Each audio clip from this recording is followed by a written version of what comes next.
ও যুবক, ও মুসলমান, ও বাবা, ও মা, ও বোন, ভালো করে শুনে রাখেন।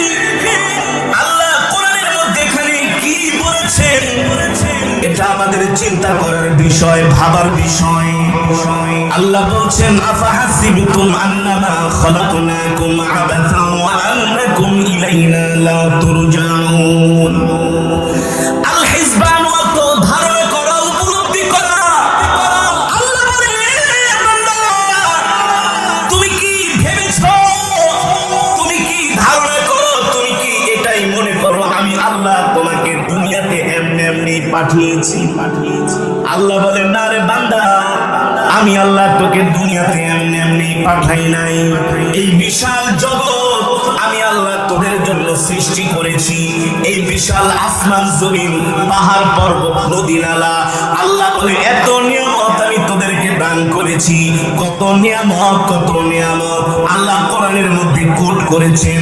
আল্লাহ বলেছেন, ও নবী, দুনিয়ার মানুষদেরকে বলে দেন আমি আল্লাহ তাদেরকে কত পরিমাণ নিয়ামত দান করেছি।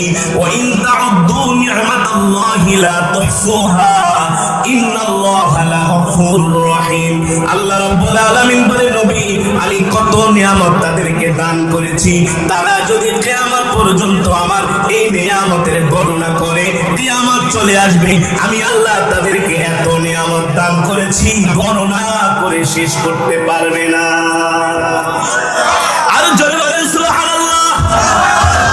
কেমন নিয়ামত, কেমন নিয়ামত! বাংলাদেশে দেখি একরকম ফল, মালয়েশিয়াতে গেলাম দেখি আরেক রকম ফল। মালয়েশিয়াতে একটা ফল আছে, নাম হচ্ছে ডুরিয়ান। নাম কি? ফলের উপরে এত বড় বড় কাঁটা, আপনি চাইলে ফলটা ধরতে পারবেন না। ফলটা আপনি যদি হাত দিয়ে ধরতে যান, কাঁটাগুলো আপনার হাতের ভিতরে বসে যাবে। এমন উপরে কাঁটা, কিন্তু ভিতরে আল্লাহ এমন সুস্বাদু ঘ্রাণ, কাঁঠালের মতো বিচি। এই ফলের মধ্যে আল্লাহ এত ঘ্রাণ দান করেছেন, এত শক্তি দান করেছেন। একটা ডুরিয়ান ফলের দাম বাংলাদেশের 2,5-3 হাজার টাকা। 2-3 কোষ খাওয়ার পরে সাথে সাথে আপনার শরীরে ঘাম চলে আসবে। এত শক্তি, এত ভিটামিন, এত প্রোটিন, এত ঘ্রাণ। শুধু এই ডুরিয়ান ফল না, কত প্রজাতির ফল মালয়েশিয়াতে দেখলাম, মিশরে গেলাম, এমন ফল জীবনেও দেখি নাই। আমার চোখ দিয়ে পানি চলে আসলো।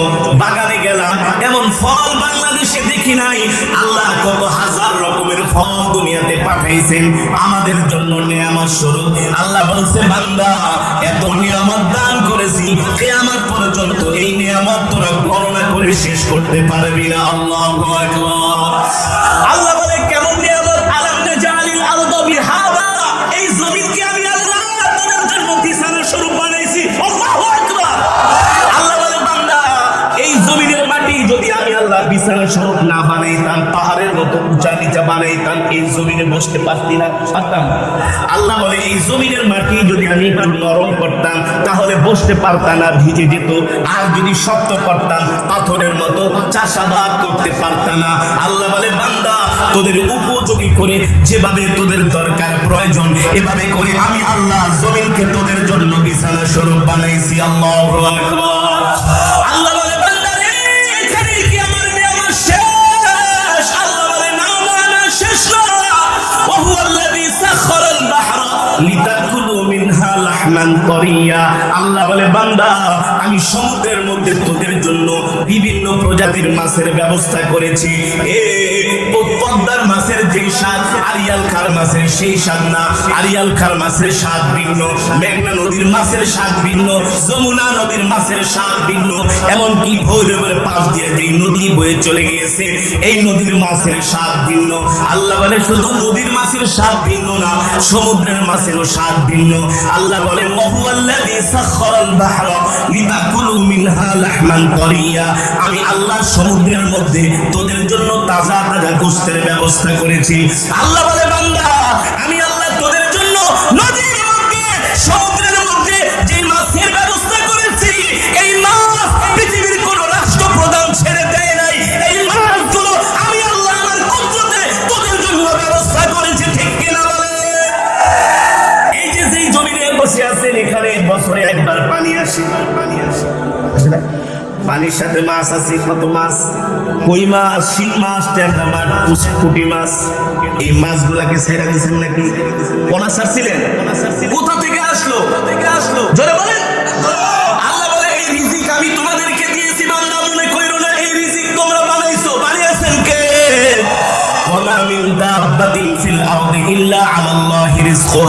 আল্লাহ বলে এই পৃথিবীর জমিনে যত প্রাণী আছে সকলের রিজিকের দায়িত্ব আমি আল্লাহ নিজে গ্রহণ করেছি।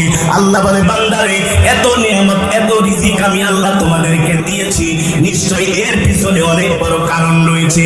আল্লাহ বলে কি কারণ? তোরা আমার নিয়ামত খাবি আর আমার গোলামি করবি, আমার নিয়ামত খাবি আর আমাকে সিজদা দিবি, আমার নিয়ামত খাবি আর আমার জিকির করবি।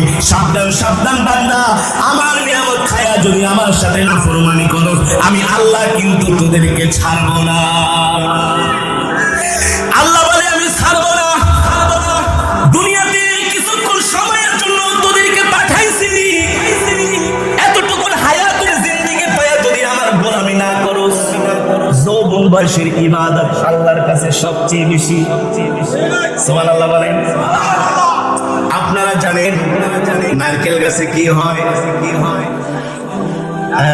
কি হয়? ডাব হয়। ওই ডাব থেকে আবার এখন আপনি কটিয়াদি বাজারে যান, ডাবালাকে যা জিজ্ঞেস করেন এটা বল একটা ডাব দেও, কয় টাকা দাম? বলবে ভাই 100 টাকা। 100 টাকা কত টাকা? ঢাকা শহরে এখন 100 টাকাও ডাব পাওয়া যায় না, 150 টাকা একটা ডাব চাই। একটা ডাবের দাম 100 টাকা, 150 টাকা। আর একটা নারকেল কিনতে যান কত লাগবে? বলো না কত? জোড়া জোড়া ও শোনার চেষ্টা করে না। নারিকেল জোড়া কত? 50, 60, 100। আর দুইটা ডাব কিনতে যান লাগবে 300, 250, 200। কিন্তু আপনি নারকেলের দামে কখনো ডাব পাবেন না। পাবেন? কেন পাবেন না?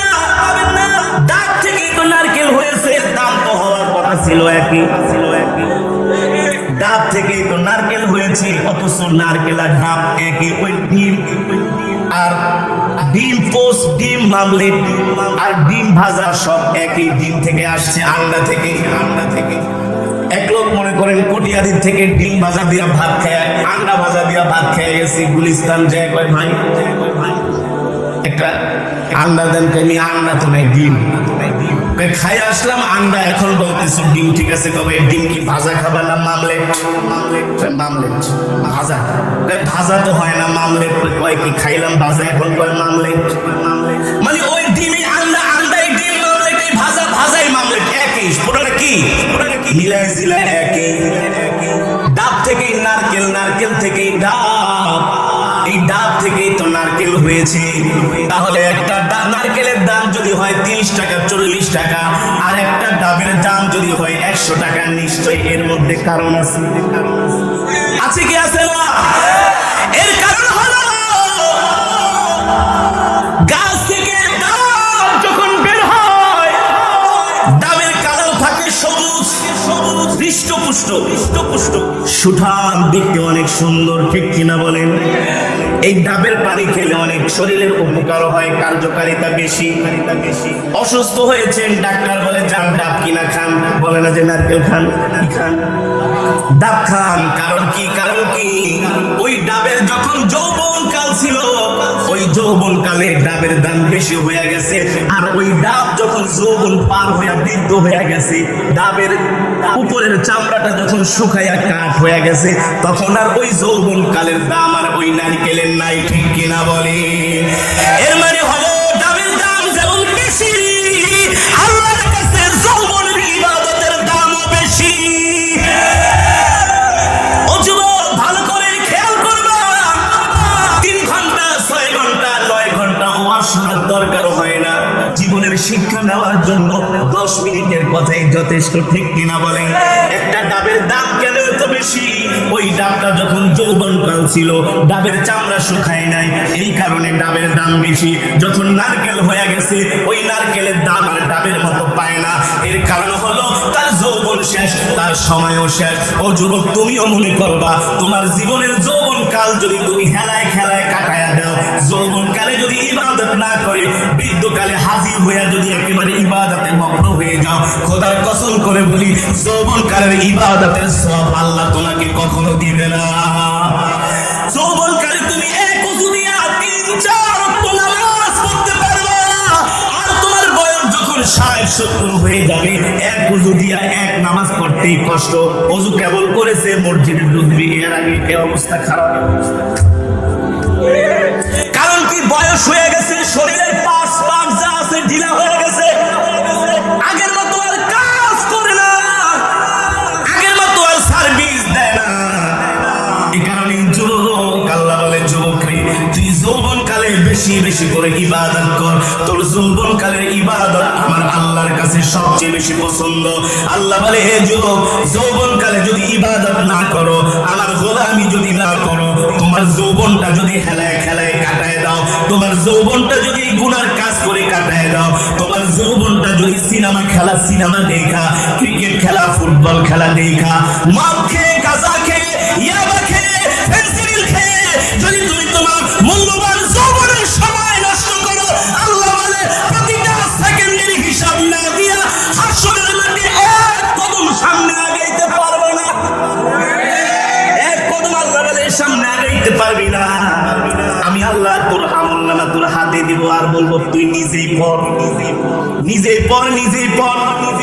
যখন আল্লাহ আমলনামা হাতে দিবে আর আফসোস করবে ইয়া লাইতানি মালি হাদাল কিতাব, এটা আবার কেমন আমলনামা। কোন রাত্রে গাঁজা খাইছি, কোন রাত্রে ইয়াবা খেয়েছি, ফেন্সিডিল খেয়েছি, মদ খেয়েছি, জিনা করেছি, ব্যভিচার করেছি। ইয়া লাইতানা মালি হাদাল কিতাব, আল্লাহ এটা তুমি কেমন আমলনামা ধরায় দিলা। আমি তো 5 স্টার হোটেলে লাইট বন্ধ করে গুনার কাজ করেছি, পৃথিবীর কোনো মানুষ দেখে নাই। আল্লাহ বলে পৃথিবীর কোনো মানুষ না দেখলে কি হবে, আমি তোর 2 কাঁধে 2টা ফেরেশতা দিয়েছি, কিরামান কাতিবিনা ইয়ালামুনা মা তাফআলুন, 24 ঘন্টা তোকে পর্যবেক্ষণ করেছে, ঠিক কিনা বলে। ঢাকার শহরে এখন বর্তমানে কিছু ট্রাফিক পুলিশ আছে, তাদের ড্রেসের মধ্যে সরকার একটা ভিডিও ক্যামেরা লাগাই দিয়েছে। ভিডিও ক্যামেরা লাগাই দিয়েছে, মানুষ জানে না। যখন রং সাইড দিয়ে গাড়ি চালায় অথবা কোনো ভুল করে, কোনো অন্যায় করে, সাথে সাথে ভিডিও ক্যামেরায় ভিডিও হয়ে যায়, ডাক দেয় এদিকে আসো, তুমি রং সাইড কেন মারলা? বলে স্যার আমি মারি নাই, আমি রাইট সাইড দিয়ে আসছি।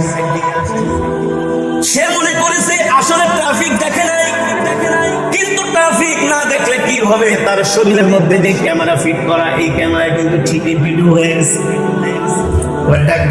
দেখো তুমি কয়টা সময় কোন রং সেট মারছো, কি অন্যায় করছো না করছো, সব ভিডিও আছে। এখন আর কিছু বলার আছে? লাস্টে কয় স্যার, কি কয়, কি বলে স্যার মাফ করে না, মাফ করার জন্য মামলা একটা নিয়ে যাবো। ভালো করে মিলাইলে এটাই বোঝা যায়, দুনিয়াতে অন্যায় করার পরে যদি ট্রাফিক সার্জেন্ট না মেনে যদি মামলা দিয়ে দেয়, হাসরের ময়দানে আল্লাহ যখন আমাদেরকে জিজ্ঞেস করবে এদিকে আসো, তুমি তোমার আমলনামা পড়ো, ইয়া লাইতানা মালি হাদাল কিতাব লা ইউগাদিরু সগীরাতান ওয়ালা কাবীরাতান ইল্লা আহসাহা ওয়া ওয়াজাদু মা আমিলু হাদিরা ওয়ালা ইয়াজলিমু রাব্বুকা আহাদা। আল্লাহ বলে বান্দারে তোমার আমলনামা তুমি নিজেই পড়ো, তোমার আমলনামা তুমি নিজেই পড়ার জন্য যথেষ্ট। বান্দা যখন তার আমলনামা পড়বে, আমলনামার ভিতরে দেখবে সে জিনা করেছে, ব্যভিচার করেছে, মানুষের সম্পদ লুণ্ঠন করেছে, মানুষের উপর অত্যাচার করেছে, মানুষের উপর নির্যাতন করেছে, মানুষের উপর জুলুম করেছে, মিথ্যা বিচার করে ঘুষ খেয়েছে,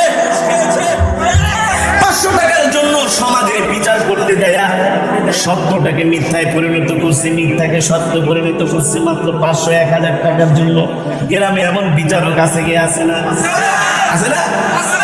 500 টাকা দিলে রায় পাল্টায় দেয়। চাচা আপনার 1000 টাকা দিলাম, আপনি তো বিচারটা করবেন, যা চিন্তা করেছেন দেখবে আমলনামার ভিতরে লেখা আছে, হায় রে 500 টাকার জন্য আমি একজন নির্দোষ মানুষকে দোষী সাব্যস্ত করেছি, মানুষের কাছে তাকে জুলুম, মানুষের সামনে তাকে